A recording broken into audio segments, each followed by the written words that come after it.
Friends, അപ്പോൾ ഇന്ന് ഞാൻ കാണിക്കാൻ പോകുന്ന ഒരു ഐറ്റം ഉണ്ട്. ഞാൻ ഇതുവരെ ഞാൻ ലൈഫിൽ സ്റ്റിച്ച് ചെയ്തിട്ടില്ല. ഫസ്റ്റ് ടൈം ആണ് സ്റ്റിച്ച് ചെയ്യുന്നത്. എനിക്ക് വേറെ ഓപ്ഷൻ ഇല്ലാതെ വന്നൊരു ഓർഡർ ആയിരുന്നു. എന്ന് പറഞ്ഞ് കാണിച്ചു തരാം. ഇതിലാണ് ഇതൊരു റാണി പിങ്കും അതിന്റെ പോലെ തന്നെ ഇതൊരു ക്രീം കളറുമാണ്. ഇതൊരു കോൺട്രാസ്റ്റ് ചെയ്താണ് തയ്ക്കുന്നത്. അപ്പം ഇത് ഒരു 25 മീറ്റർ ഉണ്ട് കേട്ടോ. ഇതൊരു 15 മീറ്റർ ഉണ്ട്. അപ്പൊ നമ്മൾ കട്ടിങ്ങിലേക്ക് സ്റ്റാർട്ട് ചെയ്തിട്ടുണ്ട്.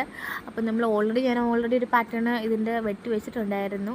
അപ്പോൾ ഞാൻ ആ പേപ്പറിൽ വെച്ചിട്ട് ക്ലോത്തിൽ വെട്ടിയെടുക്കും. കട്ടിങ് എല്ലാം കഴിഞ്ഞു കേട്ടോ. ഇനിയിപ്പോൾ സ്റ്റിച്ചിങ് ആണുള്ളത്. സ്റ്റിച്ച് ചെയ്തുകൊണ്ടിരിക്കുകയാണ്. അതിൻ്റെ ഇടയ്ക്ക് ഋതിക്കുട്ടൻ്റെ ഓരോ കുറുമ്പും തമാശയൊക്കെ ആയിട്ട് ഒരു സൈഡിൽ.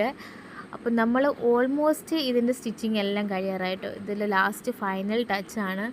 അപ്പം ഇത് എന്താണ് ഔട്ട്ഫിറ്റ് എന്ന് ആർക്കും മനസ്സിലായിട്ടില്ല. അപ്പം ഇതാണ് സംഭവം. ഇതെന്താണെന്ന് മനസ്സിലായോ?